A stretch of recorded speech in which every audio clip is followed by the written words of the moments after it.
कैसे हैं आप सभी? मैं आशा करती हूँ आप सभी स्वस्थ एवं प्रसन्न होंगे। आज हम हमारा पाठ वचन को पढ़ेंगे और समझेंगे। तो आइए इस पाठ को प्रारंभ करते हैं। यह है हमारा पाठ 6 वचन यानी नंबर। वचन किसे कहते हैं?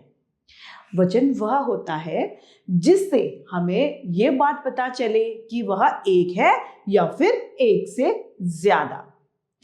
तो वचन की परिभाषा है शब्द के जिस रूप से एक या एक से ज्यादा वस्तुओं का होने का पता हमें चलता है या बोध हमें होता है को वचन कहते हैं। वचन के 2 भाग होते हैं, एक वचन तथा बहुवचन, यानी वचन के 2 भेद होते हैं। पहला है हमारा एक वचन। एक वचन वह है जिसमें हमें किसी वस्तु के एक होने का पता चलता है, वह एक वचन कहलाता है। जैसे कि लड़का, चीता, शेर, पेंसिल, किताब आदि एक वचन के उदाहरण हैं, क्योंकि इन सभी से हमें ये पता चल रहा है कि ये सभी एक हैं, एक से ज्यादा नहीं है। इसमें लिखा है शब्द के जिस रूप से एक प्राणी अथवा वस्तु का बोध हमें होता है उसे एक वचन कहते हैं। मुर्गा, घोड़ा, लड़का, कलम यानी पेंसिल, ये पुस्तक, ये सभी एक वचन के उदाहरण हैं।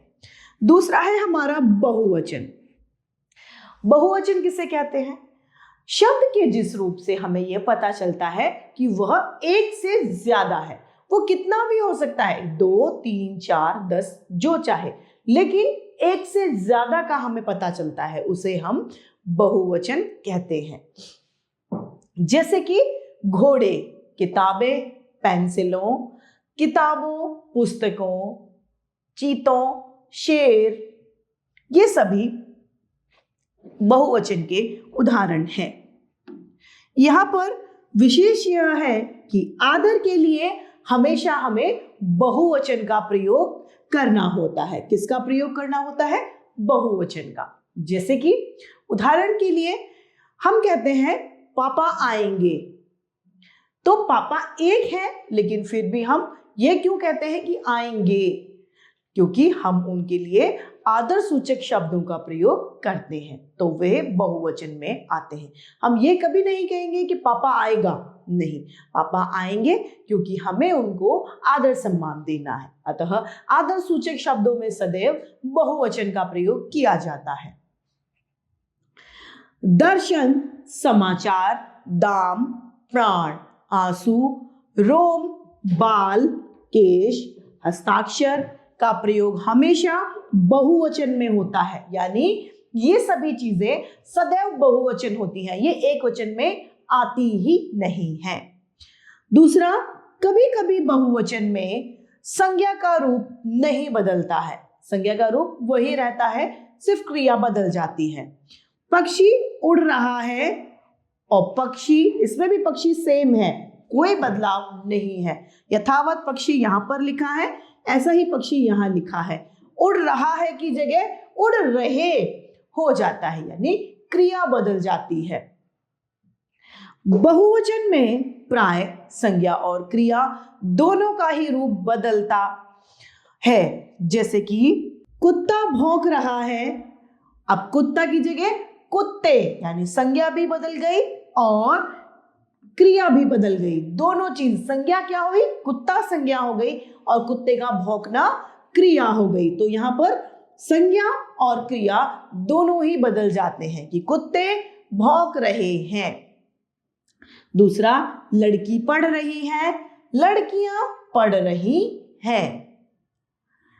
सेना, कक्षा, दल, सभा, गण, वृंद में एक से अधिक लोग होते हैं, परंतु इन शब्दों का उपयोग सदैव एक वचन में ही होता है, यानी ये सभी सदैव एक वचन ही होते हैं। इनमें बहुत सारे लोग होते हैं कक्षा में।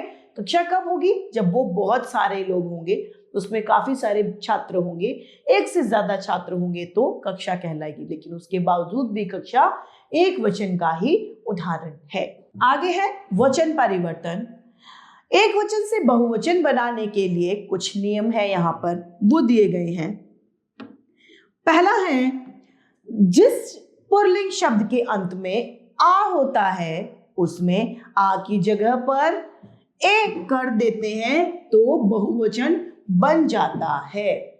जैसे कि झंडा, पीछे आ आया और झंडे यानी पीछे ए आ गया, अतः आ की जगह ए होने पर बहुवचन में बदल जाता है। तो इसी तरीके से झंडा का झंडे, लड़का लड़के, चीता चीते, रुपया रुपए, जूता जूते, पंखा पंखे, बेटा बेटे, कमरा कमरे, शीशा शीशे और हीरा हीरे। तो इन सभी में आ की जगह ए का परिवर्तन देखा गया और बहुवचन बनाए गए। दूसरा है, आ की जगह आ के साथ समाप्त होने वाले स्त्रीलिंग शब्दों के अंत में ए लगा देते हैं तो बहुवचन बन जाते हैं। जैसे गाय, तो पीछे क्या आया, इसका संधि विच्छेद क्या है, ग प्लस अ प्लस य प्लस अ, तो गाय बना। तो गाय के पीछे ए लगा दें तो बन गया गायें, एक से अधिक यानी एक वचन से बहुवचन में अ की जगह ए का प्रयोग किया गया। बात का बातें, पुस्तक पुस्तकें, कलम कलमें, रात रातें। इसी तरीके से सड़क का सड़कें, दुल्हन दुल्हनें, खाट खाटें, बहन बहनें, आंख आंखें। तीसरा नियम हमारा आता है, अ की जगह अ के साथ में समाप्त होने वाले स्त्रीलिंग शब्दों के अंत में ए लगा देते हैं तो बहुवचन बन जाता है।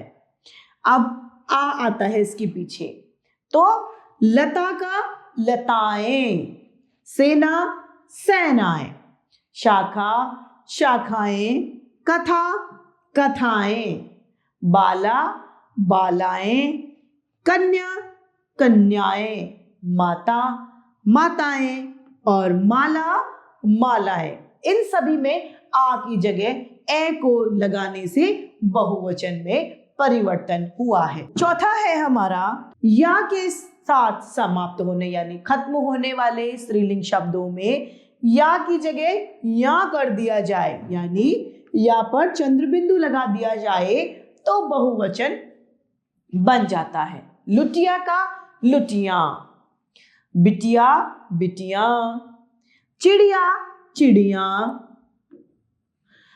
चूहिया चूहियां, गुड़िया गुड़ियां, डिबिया डिबिया।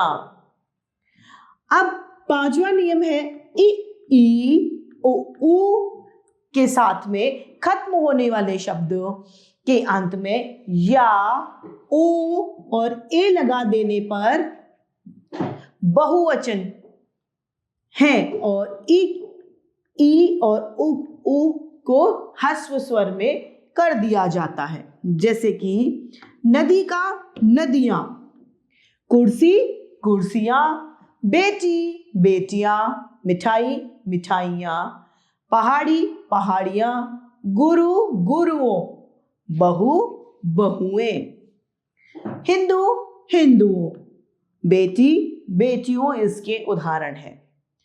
यहां पर वचन के अनुसार कुछ उदाहरण दिए गए हैं, इन्हें पढ़ते हैं हम।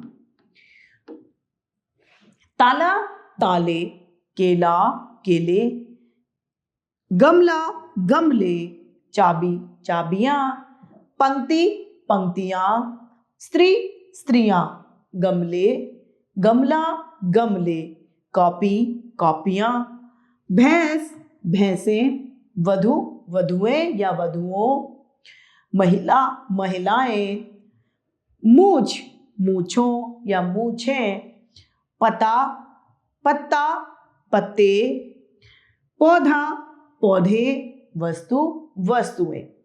तो इस तरीके से हमारा ये पाठ वचन समाप्त होता है। आइए एक बार संक्षेप में जानते हैं कि हमने इस पाठ से क्या सीखा। शब्द के जिस रूप से एक या अनेक का हमें बोध होता है उसे वचन कहते हैं। वचन के दो भेद या प्रकार होते हैं। पहला एक वचन, दूसरा बहुवचन। जिसमें एक चीज का या एक प्राणी का हमें पता चलता है वह एक वचन है। एक से अधिक का बोध कराने वाले बहुवचन कहलाते हैं। तो इस तरीके से हमारा यह पाठ वचन समाप्त होता है। मैं आशा करती हूं आप सभी लोगों को यह पाठ भली भांति रूप से समझ में आया होगा। आज के लिए इतना ही, फिर मिलते हैं। धन्यवाद।